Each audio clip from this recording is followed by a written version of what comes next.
You know, everyone always talks about how exercise is exhausting. I gotta be honest, sitting here at the computer trying to edit videos is way more exhausting.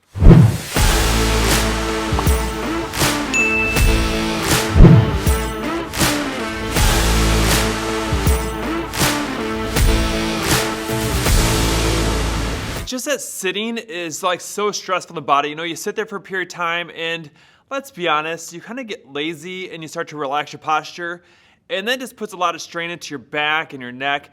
So I like to do a lot of stretching to fix that. As a matter of fact, I'm gonna show you some of those stretches that I do to actually make it better. So the first thing to do is understand what we normally do, and then we've gotta do pretty much the opposite. So if you're sitting at a computer and you're sitting like this and you're sitting nice and tall and you get good posture, you start to slouch. Your back starts to roll over this way, and then your head kind of comes forward, but then it's gotta like tip up so you keep looking forward.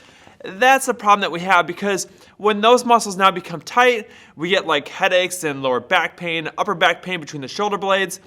So the stretches that I do are designed to actually fix those issues, to loosen things back up, and to help out. So we're gonna talk about the flexibility portion first, and then I'll talk about the exercise I do to actually strengthen weaker muscles next. All right, so since we normally sit down and we have that like hunched over position, a couple things I want you to notice is how you actually sit. One, you're collapsing forward here at the hip, and then you're collapsing down from the rib cage down to the hip bone. So we gotta kind of do the opposite of that. We wanna get this opened up and get this opened up. So we're gonna start with the hip flexor area first by simply doing the stretch that I use on the bench. Now, some of you guys may not be able to do this, so I'm gonna show you a substitute, but what I do is I'll take and put my foot up on a bench or a stool, could be the couch behind me here, and then I'm gonna sit nice and tall and push this hip forward, trying to create a straight line here so it's no longer bent here. We're no longer at that 45-degree angle of the torso coming down, the knee coming straight out. We're gonna try to get that stretch. Now, the way to actually help get a better stretch is to actually push the glute forward, and we're gonna squeeze that glute and hold it for about 30 to 40 seconds, and then we can switch sides. Now, some of you guys may not be able to do that stretch because you're really stretching the muscles a long way. I got my foot all the way up to my butt, I'm sitting nice and tall. That's a lot of stretch to the quad and the hip flexor itself. If you don't have that flexibility, there's no way you'll be able to get your foot up on something like that. So we can start with the foot on the ground and just focus on the hip flexor by sitting into like a lunge position and then doing the same thing by pushing the butt forward, squeezing that butt cheek on this leg here, and just holding it for that 30 to 40 seconds. All right, now we're gonna move up to the actual ab area. So again, we talked about the hip being tight because we're bent forward like this here, and we start to slouch forward. We gotta get the rib cage and the hip bones separated, get ourselves back upright again.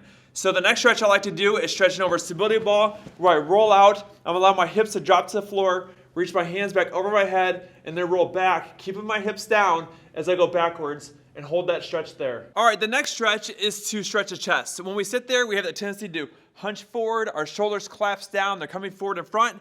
That actually causes tightness to the chest itself, and we gotta get that stretched out. So I like to do this 90-90 chest stretch. Basically, you're gonna put your arm at a 90-degree angle at the elbow, 90-degree at the armpit, and we're gonna rotate through. So we're gonna take the same side leg. If this is the right arm right here, right leg's gonna step forward just a little bit. We're gonna rotate through our hip and kind of leave that arm behind as it stretches through the chest here. We'll hold that for that 30, 40 seconds, and then we're gonna switch sides. All right, now for the exercise that's going to help condition the muscles of the upper back, that's gonna help you be able to sit right up again. What we're gonna do is lay on the ground on our belly. We're gonna make sure our nose is kind of facing the floor. We're gonna start with our palms facing up and the thumbs are towards our hip here. What we're gonna do is we're going to lift up, use our upper back muscles, lifting up, and we're gonna rotate our thumbs around, scratching the floor here. We're gonna come up, pulling the arms back as far as we can, and then we're gonna go back down again. The whole time I wanna keep like a double chin. I'm gonna pull my chin down to my chest a little bit. I'm gonna push up through the back of my head, pulling this way, and not looking upward. So I'm gonna go here, look up through, twist and hold, and then come back down, and then repeat again. Back up, twist, and hold, and so on. And some people don't like laying their bellies to exercise, so here's an alternative to do the same motion that's gonna help you out. Matter of fact, all you gotta do is be seated for this, and you're gonna take your knees, place them about shoulder width apart or a little bit wider. Hands are gonna come aside, palms facing each other. What we're gonna do is do the opposite motion again. So remember we talked about slouching forward. We wanna kinda bring our chest back up again. We wanna pull that head back in. Doing like that, almost like a double chin as we pull the chin down some. So we're gonna place the hands aside. What we're gonna do is we're gonna fight the hands with the knees. So the knees are gonna squeeze in, the hands are gonna squeeze out. So they're fighting each other right here. And then we're gonna try to think about sticking our chest out in front of us, and we're gonna arch our chest up towards the ceiling. We're gonna squeeze, and we're gonna hold that for like 5 or 6 seconds. Then relax. Then do it again. Squeeze and hold. 5 or 6 seconds. And that's gonna help condition the same muscles that you're using if you were laying on the floor.